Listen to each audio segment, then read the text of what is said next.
Well, what kind of money is this car? 600? I mean, you know, that's a stupid number.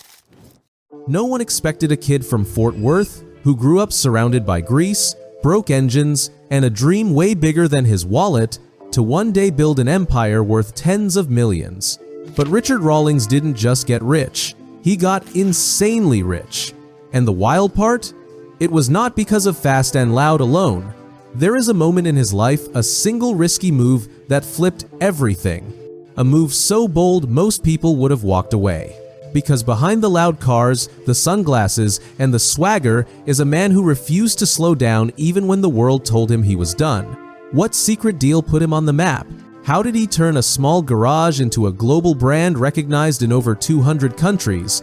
And what did he do before TV that gave him the cash and confidence to build an empire? This is the part of Rawlings' story most fans never hear, and it changes everything you thought you knew about how he really got insanely rich. Before the fame, before the roaring engines, before the cameras followed his every move, Richard Rawlings was just a skinny kid wandering around Fort Worth junkyards with his dad. He wasn't born into money, far from it. His family scraped by, fixing what they could, stretching what they couldn't, and teaching Richard the one rule that would shape his entire empire. If you can't afford it, build it yourself. While other kids were playing ball, Richard was crawling under old cars, memorizing the smell of gasoline and rust like it was oxygen. He bought his first car before most kids even earned their learner's permit.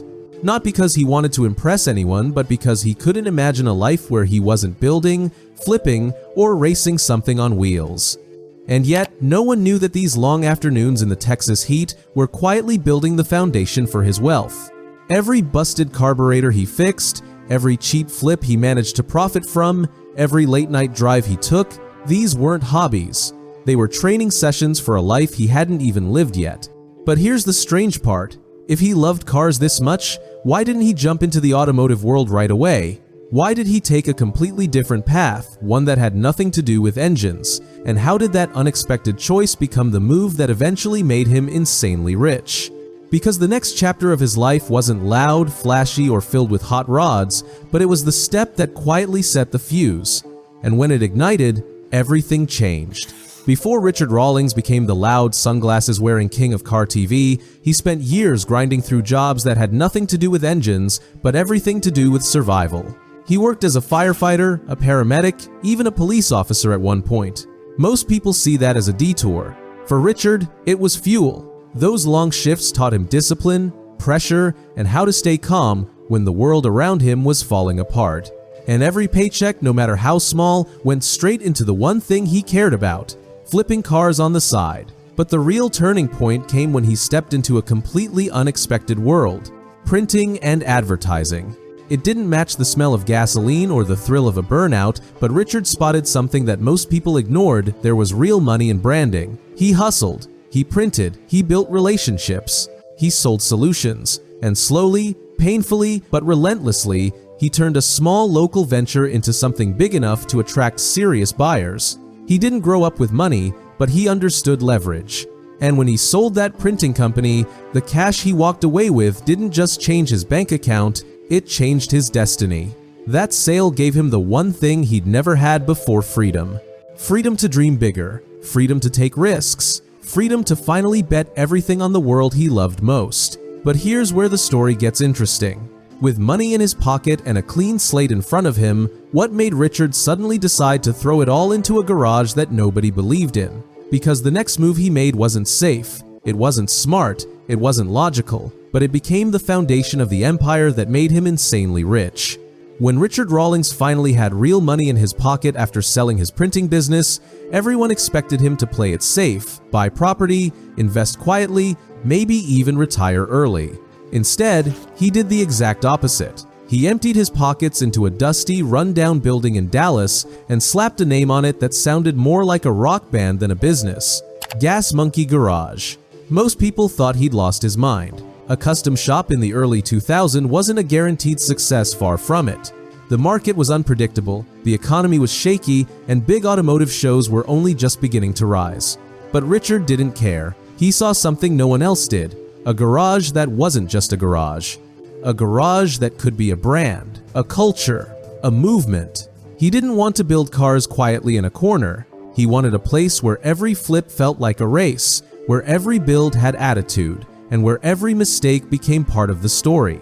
Gas Monkey wasn't designed to be a shop, it was designed to be a spectacle. Loud, fast, chaotic, and unforgettable. And as the first cars rolled out of that tiny shop, dripping with personality and Rawlings' signature energy, something clicked. Customers came. Then, fans. Then the whispers started. Have you seen that crazy shop in Dallas? Gas Monkey wasn't just working, it was catching fire. But the moment that changed everything came next, when Richard realized that if he wanted to turn Gas Monkey into an empire, he needed something bigger than engines and gas fumes. He needed cameras, he needed TV, and the bold call he made next didn't just elevate Gas Monkey. It launched a global phenomenon and pushed Richard Rawlings into a level of wealth no one saw coming. Richard Rawlings always understood one thing better than anyone else in the game. Attention is currency. Gas Monkey Garage was growing fast, but Richard knew that staying local meant staying small. He needed a megaphone big enough to blast his brand across the world. So he did something risky, something that most shop owners would have never dared. He chased television.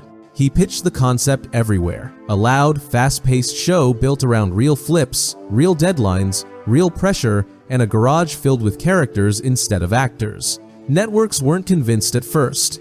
Custom car TV wasn't fully mainstream yet, and Rawlings' wild energy felt unpredictable. But that unpredictability was exactly what made him magnetic.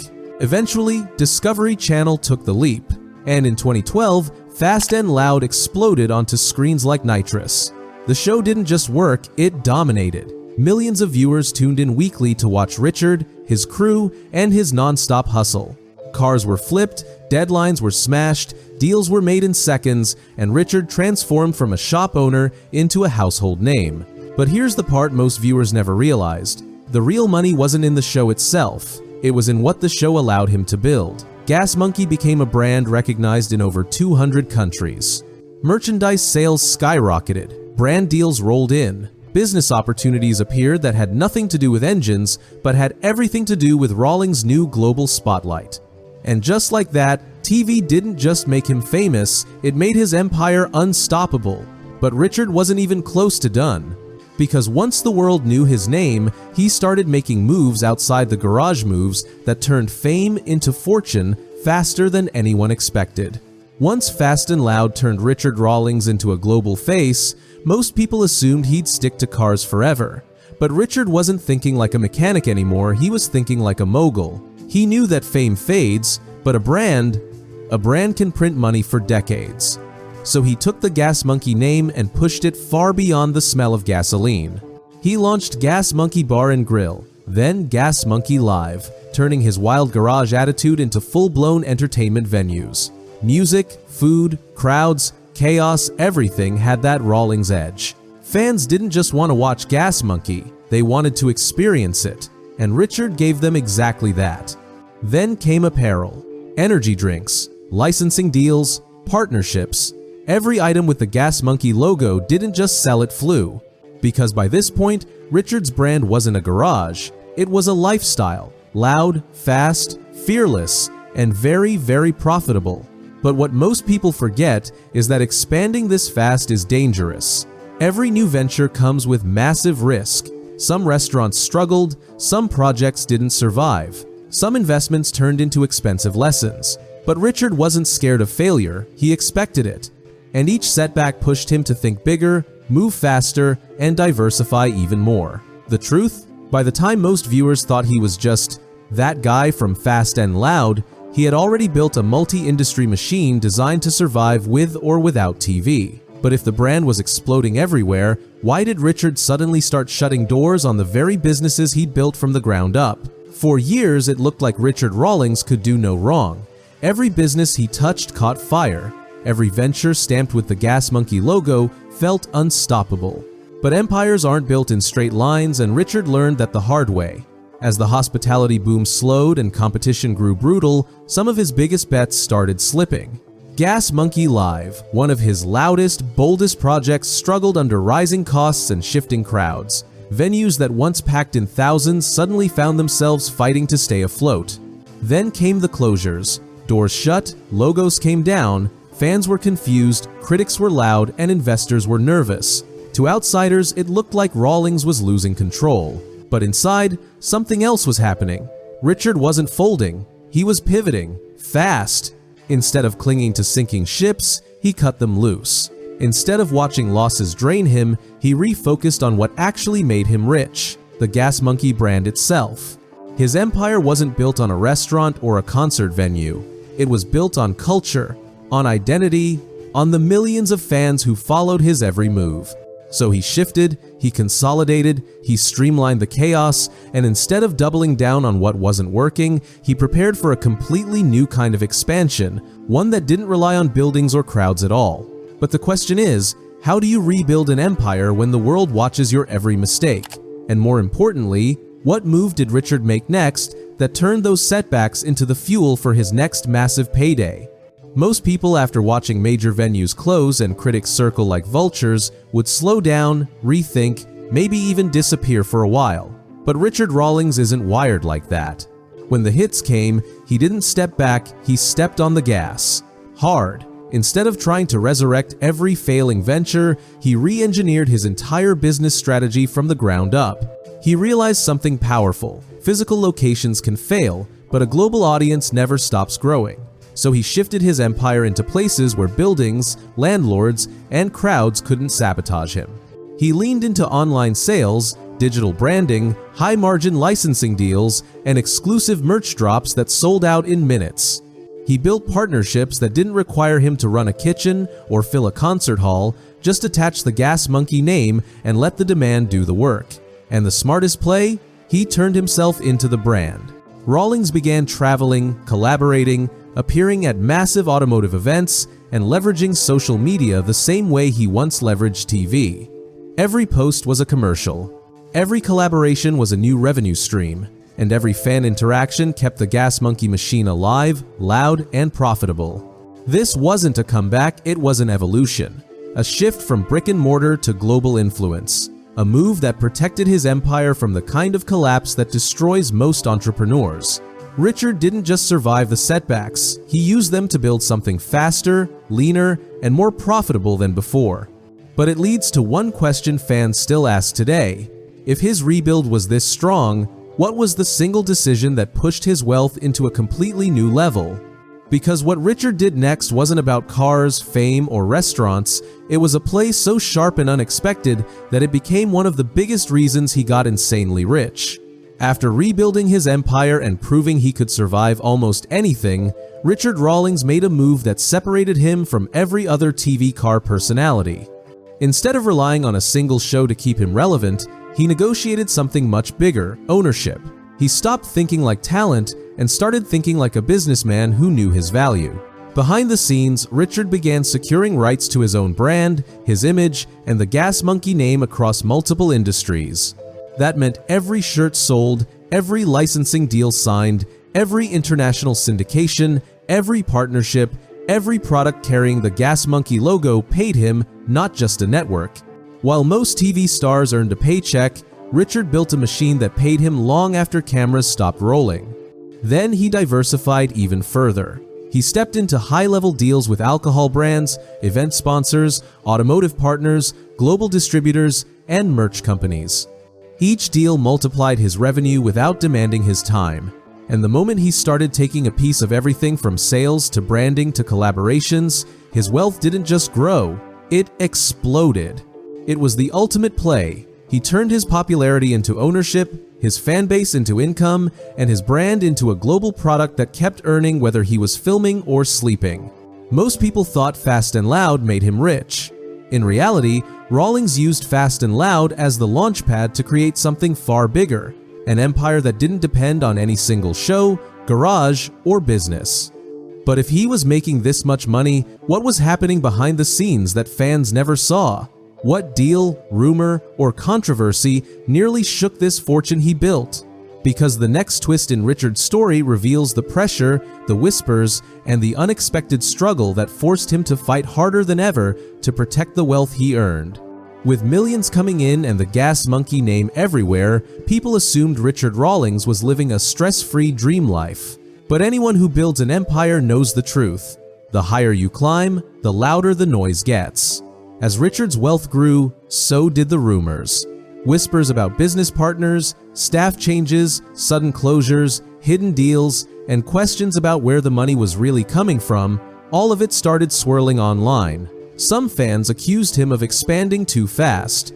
Others claimed he'd stretched the Gas Monkey brand too thin. Every decision he made, every investment he touched, every business he opened or closed, people had opinions, and many weren't kind. The pressure didn't come from failure, it came from success. When you become the face of an empire, every mistake becomes a headline. Every risk becomes a rumor. Every quiet business adjustment turns into a full-blown conspiracy online. What most don't realize is that Richard was fighting battles he never talked about publicly. Contract disputes, negotiations that fell apart at the last second, competitors trying to undercut his deals, and people within the industry who didn't want to see him win. This wasn't just about cars anymore, it was about maintaining control of a global brand while the world watched, judged, and speculated. And yet, even as the rumors grew louder, Richard didn't flinch. He didn't explain, he didn't defend, he didn't clear the air. Why? Because he knew something most people don't. Truth doesn't build empires, results do. And while fans argued online, he stayed focused on one thing, multiplying his money. But if he was under this much scrutiny, what move did he make that silenced the noise and reminded everyone that he wasn't just another reality TV star? He was a businessman who always stayed 10 steps ahead. What unexpected step did Richard take next that not only protected his fortune, but pushed it into an entirely new league? When the noise got loud and the critics got bold, Richard Rawlings answered in the only language he trusted: results. Instead of clapping back online, he expanded again, but this time with precision. He stopped chasing every opportunity and started choosing only the ones that multiplied his brand without draining his time or energy. That shift changed everything. Richard went deeper into high-profit automotive partnerships, securing deals where major companies paid for access to the Gas Monkey audience he had spent years building. He stepped into premium collaborations, limited edition builds, branded products, collector items, and exclusive drops that sold out instantly. Each launch added a new stream of income that didn't rely on TV or brick-and-mortar locations. He also tapped into international markets. Fans in Europe, Asia, and South America weren't just watching him, they were buying from him. Shipments moved globally. Licensing deals spread the Gas Monkey name across multiple countries. Suddenly, Richard wasn't just a Texas businessman. He was running a worldwide brand. And the smartest part? He built systems that made his money move even when he didn't. Automated operations, third-party partnerships, teams that handled everything from merch to distribution. Richard no longer had to be in the garage to keep the money flowing. His time became his most valuable asset, and he used it to create even more opportunities. That's why his wealth didn't just grow, it accelerated. While others in the car world chased one show, one business, or one big flip, Richard secured a dozen different income streams all firing at once. He wasn't playing the same game anymore. But with his empire stronger than ever, one question remained. If this was the level he reached after the struggles, what does the future look like for a man who never stops building? What unexpected direction is Richard planning next? The move that could turn insanely rich into something even bigger. Today, Richard Rawlings is sitting on an estimated net worth of $25 to $30 million, depending on the year and the source. And what makes that number even crazier is this: he didn't inherit a dollar. He built every bit of it from risk, hustle, and timing that would scare the average person. He now lives in Dallas, Texas, still surrounded by cars, still surrounded by noise, and still running Gas Monkey Garage as the headquarters of everything he's built.